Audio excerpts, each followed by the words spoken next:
ಸ್ನೇಹಿತರೆ ನಮಸ್ಕಾರ. ಎಲ್ಲರೂ ಹೇಗಿದ್ದೀರಾ? ನಾನು ನಿಮ್ಮ ಹಾರಮದನ್. ಎಲ್ಲರೂ ಚೆನ್ನಾಗಿದ್ದೀರಾ ಅನ್ಕೊಳ್ತೇನೆ. ಮತ್ತೆ ಸುಮಾರು ದಿನಗಳ ಗ್ಯಾಪ್ನ ನಂತರ ಇವತ್ತು ಒಂದು ವಿಡಿಯೋ ಮಾಡ್ತಾ ಇದ್ದೇನೆ. ಸುಮಾರು ಒಂದು ವಾರದಿಂದ ಯಾವುದೇ ವಿಡಿಯೋಸ್ ಅಪ್ಲೋಡ್ ಮಾಡೋಕ್ಕಾಗಿಲ್ಲ. ಯಾಕಂತ ಅಂದ್ರೆ ಸ್ವಲ್ಪ ಕೆಲಸದ ಒತ್ತಡ. ಫ್ರೆಂಡ್ಸ್, ಮತ್ತೆ ಎಲ್ಲರೂ ಹೇಗಿದ್ದೀರಾ? ಇವತ್ತು ಒಂದು ತುಂಬಾನೇ ಮುಖ್ಯವಾದ ವಿಷಯ, ಇನ್ನೊಂದು ಶಾಕಿಂಗ್ ನ್ಯೂಸ್ ಅಂತಲೇನೆ ಹೇಳಬೇಕು. ಯಾಕಂತಂದ್ರೆ ಈ ನಮ್ಮ ಕರ್ನಾಟಕ ಸರ್ಕಾರ ಏನಿದೆ, ಇದು ಜನಗಳ ನಿದ್ದೆಗೆಡಿಸೋದಕ್ಕೋಸ್ಕರನೇನೆ ಈ ಕಾಂಗ್ರೆಸ್ ಸರ್ಕಾರ ಬಂದಿದೆ ಅಂತಲೇನೆ ಹೇಳ್ಬೇಕು.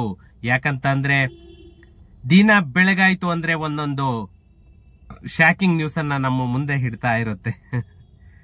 ಇವಾಗ ಏನಂತಂದ್ರೆ ನಮ್ಮ ಕೆಂಪೇಗೌಡ ಬಡಾವಣೆ ಏನಿದೆ, ಕೆಂಪೇಗೌಡ ಬಡಾವಣೆಯನ್ನು ಕೂಡ ವಿಸ್ತರಣೆ ಮಾಡಬೇಕು ಅಂತ ಹೇಳ್ಬಿಟ್ಟು ಎಲ್ಲ ತರಹದ ತೀರ್ಮಾನವನ್ನ ಕೈಗೊಳ್ಳಲಾಗಿದೆ. ಈ ಲಾಸ್ಟ್ 2 months ಬ್ಯಾಕ್ ನಮ್ಮ ಶಿವರಾಮ್ ಕಾರಂತ ನಗರನ್ನ ಸೆಕೆಂಡ್ ಫೇಸ್ ಆಗಿ ಎಕ್ಸ್ಟೆಂಡ್ ಮಾಡಿದ್ರು. ಇವಾಗ ಅದೇ ರೀತಿಯಲ್ಲಿ ಕೆಂಪೇಗೌಡ ಲೇಔಟ್ ಕೂಡ ವಿಸ್ತರಣೆ ಮಾಡ್ತಾ ಇದೀವಿ ಅಂತ ಹೇಳ್ಬಿಟ್ಟು ಬಿಡಿಎನವರು ಒಂದು ಶಾಕಿಂಗ್ ನ್ಯೂಸ್ ಅನ್ನ ಕೊಡ್ತಾ ಇದ್ದಾರೆ. ಏನು ನಮ್ಮ ನಾಡಪ್ರಭು ಕೆಂಪೇಗೌಡ ಬಡಾವಣೆಯನ್ನ ವಿಸ್ತರಿಸಬೇಕು, ಅದನ್ನ ಎಕ್ಸ್ಟೆಂಡ್ ಮಾಡಬೇಕು ಅಂತ ಹೇಳ್ಬಿಟ್ಟು ನಮ್ಮ ಬಿಡಿಎ ಅಧಿಕಾರಿಗಳು ಸುಮಾರು 9,000 ಎಕರೆಯನ್ನ ಸ್ವಾಧೀನಪಡಿಸಿಕೊಳ್ಳೋದಕ್ಕೆ ನಿರ್ಧಾರವನ್ನ ಮಾಡಿದ್ದಾರೆ. ಸುಮಾರು 9,000 ಎಕರೆ. ಈ ಕೆಂಪೇಗೌಡ ಬಡಾವಣೆಯನ್ನ ವಿಸ್ತರಣೆ ಮಾಡೋದಕ್ಕೋಸ್ಕರ ಗುರುತಿಸಿರುವಂತಹ ಜಮೀನು ಮೈಸೂರು ರಸ್ತೆ, ಮಾಗಡಿ ರಸ್ತೆ ಮತ್ತೆ ನೈಸ್ ರಸ್ತೆಯನ್ನ ಒಳಗೊಂಡಂತೆ ಸುಮಾರು 17 ಗ್ರಾಮಗಳ ವ್ಯಾಪ್ತಿಯಲ್ಲಿ ಬರ್ತಾ ಇದೆ. ರೆವಿನ್ಯೂ ಸೈಟ್ಸ್ ತಗೊಂಡಿರೋರಿಗೆ ನಿಜವಾಗೂ ಗಡಗಡ ಸ್ಟಾರ್ಟ್ ಆಗ್ಬಿಟ್ಟಿರುತ್ತೆ. ಯಾಕಂದ್ರೆ ಈ ಬಿಡಿಎನವರಿಗೆ ಇಷ್ಟು ದಿನ PRR ಆಯ್ತು, ಇವಾಗ ಶಿವರಾಮ್ ಕಾರಂತ ನಗರ ಆಯ್ತು, ಇವಾಗ ಕೆಂಪೇಗೌಡ ಲೇಔಟ್. ಯಾಕಂತಂದ್ರೆ ಇದು ಆಲ್ರೆಡಿ ನೋಟಿಫಿಕೇಶನ್ ಆಗಿ ತಿರ್ಗಾ ಅದನ್ನ ನಾವು ಕೈ ಬಿಟ್ಟಿದೀವಿ ಅಂತ ಅನೌನ್ಸ್ ಮಾಡಿ ಇವತ್ತು ಮತ್ತೆ ಅದನ್ನ ಅಕ್ವೈರ್ ಮಾಡ್ಕೊಳ್ಳೋದಕ್ಕೆ ಮುಂದಾಗ್ತಾ ಇರೋದು ನಮ್ಮ ಕರ್ನಾಟಕ ಸರ್ಕಾರ. ಏನು 17 ಗ್ರಾಮಗಳ ವ್ಯಾಪ್ತಿಯನ್ನ ವಿಸ್ತರಣೆ ಮಾಡ್ತಾ ಇದ್ದಾರೆ. ಆ 17 ಗ್ರಾಮಗಳು ಒಳಗೊಂಡಂತೆ ಅಷ್ಟು ಗ್ರಾಮಗಳ ಸರ್ವೆ ನಂಬರ್ ಕೂಡ ಈ ನಮ್ಮ ಕೆಂಪೇಗೌಡ ಬಡಾವಣೆಗೆ ಅಕ್ವೈರ್ ಆಗ್ತಾ ಇದೆ. ಇದರ ಪೈಕಿ ಮುದ್ದನಪಾಳ್ಯ ಗ್ರಾಮ ನಮ್ಮ ಮಾಗಡಿ ಅಭಿವೃದ್ಧಿ ಪ್ರಾಧಿಕಾರಕ್ಕೂ ಕೂಡ ಇದು ಬರ್ತಾ ಇರೋದು. ಕೆಂಗೇರಿ ಹೋಬಳಿ ಏನಿದೆ, ಮಾರ್ಗೊಂಡಳ್ಳಿ, ಮಾಲ್ಗೊಂಡಳ್ಳಿ, ರಾಮೋಹಳ್ಳಿ, ತಾವರೆಕೆರೆ ಹೋಬಳಿ, ಈ ತಾವರೆಕೆರೆ ಹೋಬಳಿಯಲ್ಲಿರುವಂತಹ ಚಿಕ್ಕಲ್ಲೂರು, ರಾಂಪುರ, ಚಿಕ್ಕಲ್ಲೂರು ವೆಂಕಟಾಪುರ, ಚಿಕ್ಕಲ್ಲೂರು ಕೊಲ್ಲೂರು,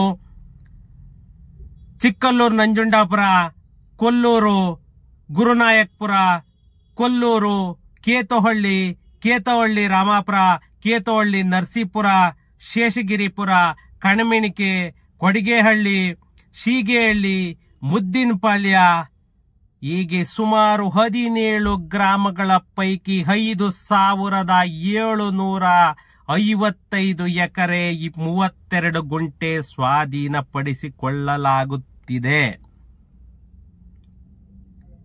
ಏನು ಹೈಕೋರ್ಟ್ ಆದೇಶ ಆಗಿದೆ, ಫಸ್ಟ್ ಯಾವ್ಯಾವುದಕ್ಕೆ ನೋಟಿಫಿಕೇಶನ್ ಆಗಿತ್ತು ಅದೆಲ್ಲವನ್ನು ಕೂಡ ಅಕ್ವೈರ್ ಮಾಡ್ಕೊಳ್ಳಿ ಅಂತಂದೇಳಿ ಏನು ಹೈಕೋರ್ಟ್ ಆದೇಶ ಮಾಡಿದ್ದಾರೆ.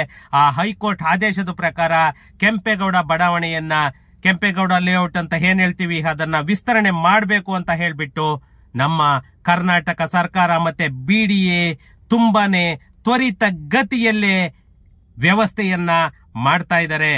ಈ ನಮ್ಮ ಕೆಂಪೇಗೌಡ ಬಡಾವಣೆ ವಿಸ್ತೀರ್ಣಕ್ಕೆ ಸಂಬಂಧಪಟ್ಟಂತೆ ಅಧಿಸೂಚನೆಯನ್ನ ಹೊರಡಿಸಿ ಬಿಡಿಎ ಭೂಸ್ವಾಧೀನ ಪ್ರಕ್ರಿಯೆಯನ್ನ ತ್ವರಿತವಾಗಿ ಪೂರ್ಣಗೊಳಿಸಬೇಕು ಅಂತ ಹೇಳ್ಬಿಟ್ಟು 5 ಜನ ಭೂಮಾಪಕರು ಮತ್ತೆ ಡಾಟಾ ಎಂಟ್ರಿ ಆಪರೇಟರ್ಗಳು ಎಲ್ಲರನ್ನು ಕೂಡ ಒಂದೊಂದು ಕೆಲಸಕ್ಕೂ ಕೂಡ ಕಾರ್ಯ ವಿಂಗಡಣೆ ಮಾಡಿ ಆದೇಶವನ್ನು ಕೂಡ ಹೊರಡಿಸಲಾಗಿದೆ. ಇವರು ಸರ್ವೆ ನಡೆಸಿ ನಕ್ಷೆಯೊಂದಿಗೆ ವರದಿ ಕೂಡ ಕೊಡೋದಕ್ಕೆ ಅಂತಲೇನೆ ಎಲ್ಲ ತರಹದ ವರ್ಕ್ ಅನ್ನು ಕೂಡ ಫಾಸ್ಟ್ ಆಗಿ ಮಾಡ್ತಾ ಇದ್ದಾರೆ.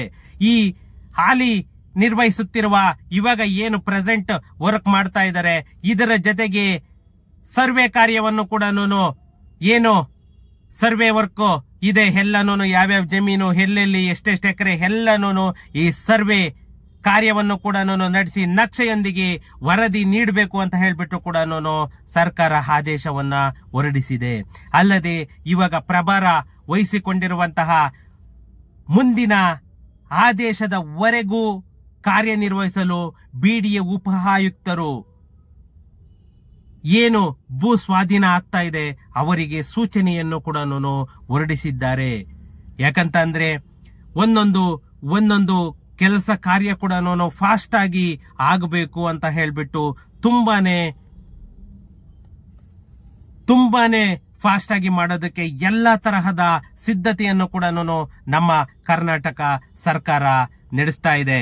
ಈ 17 ಗ್ರಾಮಗಳ ಪೈಕಿ ಸುಮಾರು ಟೋಟಲ್ ಲ್ಯಾಂಡ್ ಬಂದ್ಬಿಟ್ಟು 9,000 ಎಕರೆನ ಇದು ಮಾಡಬೇಕು, ಅಕ್ವೈರ್ ಮಾಡ್ಕೋಬೇಕು ಅಂತ ಹೇಳ್ಬಿಟ್ಟು ನಮ್ಮ ಬಿಡಿಎ ಎಲ್ಲಾ ರೀತಿಯ ವ್ಯವಸ್ಥೆಯನ್ನು ಕೂಡ ಮಾಡಿದೆ.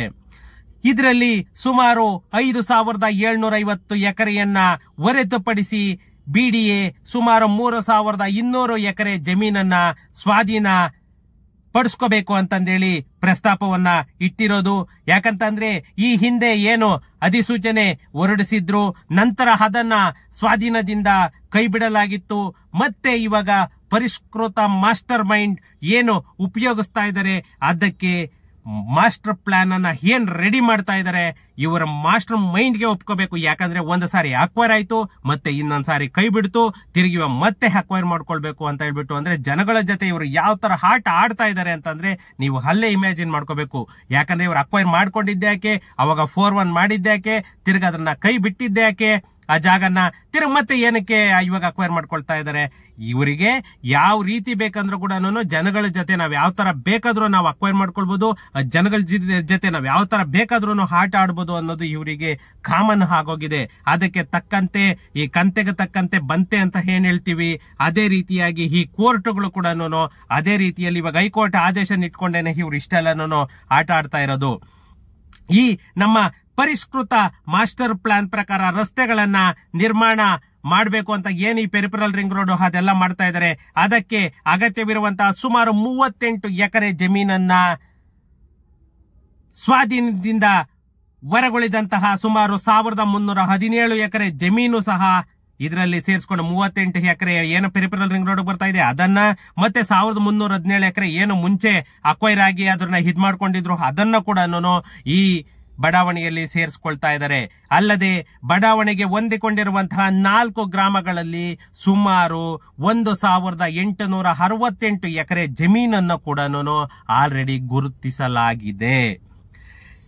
ಫ್ರೆಂಡ್ಸ್, ಏನು ಈ 2010ರಲ್ಲಿ ನಾಡಪ್ರಭು ಕೆಂಪೇಗೌಡ ಬಡಾವಣೆ ಅಂತಂದೇಳಿ ಏನು ಪ್ರಾರಂಭ ಮಾಡಿದ್ರು, ಆದ್ರೆ 15 ವರ್ಷ ಲೆಕ್ಕ ಹಾಕಿ ಇವತ್ತಿಗೆ 15 ವರ್ಷ ಆಗಿರೋದು. ಇಲ್ಲಿವರೆಗೂ ಕೂಡ ಯಾವುದೇ ಮೂಲ ಸೌಕರ್ಯಗಳು ಕೂಡ ಇವ್ರ ಕೈಲಿ ಒದಗಿಸಕ್ಕಾಗಿಲ್ಲ. ಆದ್ರೂ ಕೂಡ ಫೇಸ್ 2 ಅಂತ ಹೋಗ್ತಾ ಇದ್ದಾರೆ. ಇಡೀ ಕೆಂಪೇಗೌಡ ಲೇಔಟ್ ಎಲ್ಲ ಲೆಕ್ಕ ಹಾಕಿದ್ರು ಕೂಡ 50 ಮನೆ ಬಂದಿಲ್ಲ.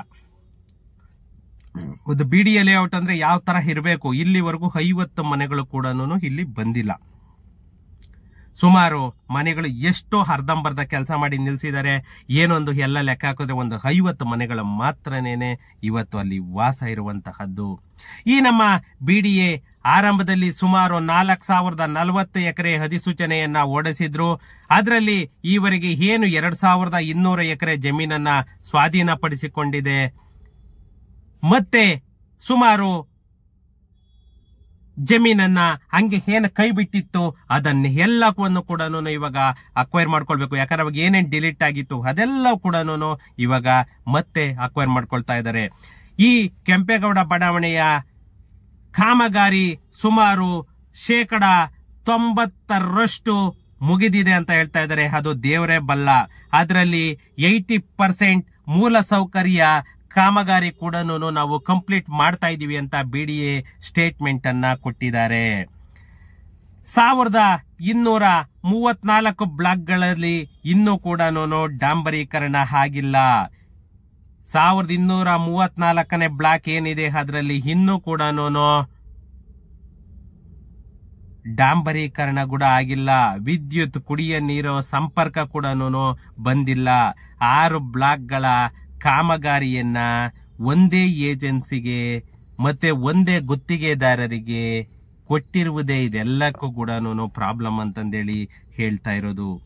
ಫ್ರೆಂಡ್ಸ್, ಇವತ್ತು ಏನು ಕೊಟ್ಟಿದ್ದಾರೆ ಆ ಕೆಂಪೇಗೌಡ ಲೇಔಟ್ ಅಲ್ಲಿ ಏನ್ ಸೈಟುಗಳು ತಗೊಂಡಿದ್ದಾರೆ, ಅವರು ಎಲ್ಲರೂ ನಿಜವಾಗೂ ಒಂದು ಊಹೆ ಮಾಡೋದಕ್ಕೂ ಆಗಲ್ಲ ಬಿಡಿ ಆ ತರ. ಯಾಕಂದ್ರೆ 10-12 ವರ್ಷದಿಂದಲೇನೆ ಅಲಾಟ್ಮೆಂಟ್ ಅನ್ನೋದೊಂದು ಆಗಿ ಇಲ್ಲಿವರೆಗೂ ಕೂಡ ಒಂದು ಬೇಸಿಕ್ ಅಮ್ಯುನಿಟೀಸ್ ಕೊಟ್ಟಿಲ್ಲ ಅಂತಂದ್ರೆ ಅದು ಹೇಳ್ಕೊಳ್ಳಿಕ್ಕೂ ಒಂದು ನಾಚಿಕೆ ಆಗುತ್ತೆ. ಯಾಕಂತಂದ್ರೆ ಈಗಾಗಲೇ ಒಂದು ಬ್ಲಾಕ್ ಕಾಮಗಾರಿಯನ್ನ ಬೇರೆ ಬೇರೆ ಏಜೆನ್ಸಿಗಳಿಗೆ ಕೂಡ ನೀಡಿ ಅವರಿಗೆ ಕಾಲಮಿತಿಯನ್ನು ಕೂಡ ಕೊಟ್ಟಿದ್ದಾರೆ. ಆದ್ರೂ ಕೂಡ ಮುಗಿಸೋದಕ್ಕೆ ಸಾಧ್ಯವಾಗಲಿಲ್ಲ. ಇಂಥ ಪರಿಸ್ಥಿತಿಯಲ್ಲಿ ಸುಮಾರು 6 ಬ್ಲಾಕ್ಗಳ ಬೃಹತ್ ಕಾಮಗಾರಿಯನ್ನ ಒಂದೇ ಟೆಂಡರ್ ಮೂಲಕ ಒಬ್ಬರೇ ಗುತ್ತಿಗೆದಾರರಿಗೆ ನೀಡಿದರೆ ಕಾಲಮಿತಿಯಲ್ಲಿ ಪೂರ್ಣಗೊಳಿಸಲು ಹೇಗೆ ಸಾಧ್ಯ ಅಂತ ಹೇಳ್ಬಿಟ್ಟು ಪ್ರಶ್ನೆಯನ್ನ ಮಾಡ್ತಾ ಇರೋದು.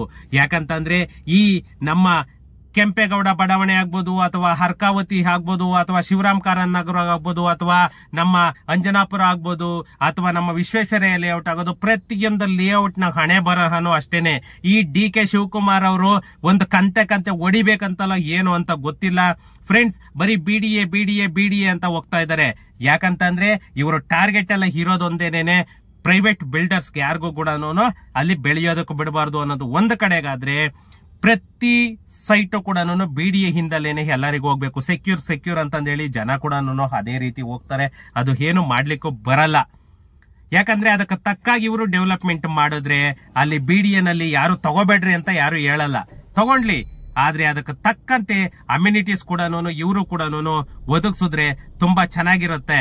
ಯಾಕಂತಂದ್ರೆ ಒಂದು ಬಿಡಿಎ ಲೇಔಟ್ ಅಂತಂದ್ರೆ ಎಲ್ಲರಿಗೂ ಒಂದು 100% ಸೆಕ್ಯೂರ್ ಆಗಿರುತ್ತಪ್ಪ, 100% ಕೆಲಸ ಆಗಿರುತ್ತೆ.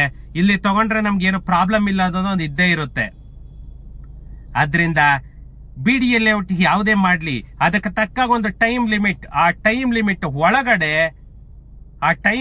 ಒಳಗಡೆ ಇವರು ಬೇಸಿಕ್ ಅಮ್ಯುನಿಟೀಸ್ ಕೊಟ್ರೆ ಜನಗಳು ಕೂಡ ಅಲ್ಲಿ ಮನೆ ಕಟ್ಟೋದಕ್ಕಾಗ್ಬೋದು ಅಥವಾ ಒಂದು ಸೆಲ್ ಮಾಡೋದಕ್ಕಾಗ್ಬೋದು ಎಲ್ಲಕ್ಕೂ ಕೂಡ ಉಪಯೋಗ ಆಗುತ್ತೆ ಅಂತ ಹೇಳ್ತಾ, ಫ್ರೆಂಡ್ಸ್ ಸಿಗೋಣ ನೆಕ್ಸ್ಟ್ ವಿಡಿಯೋದಲ್ಲಿ.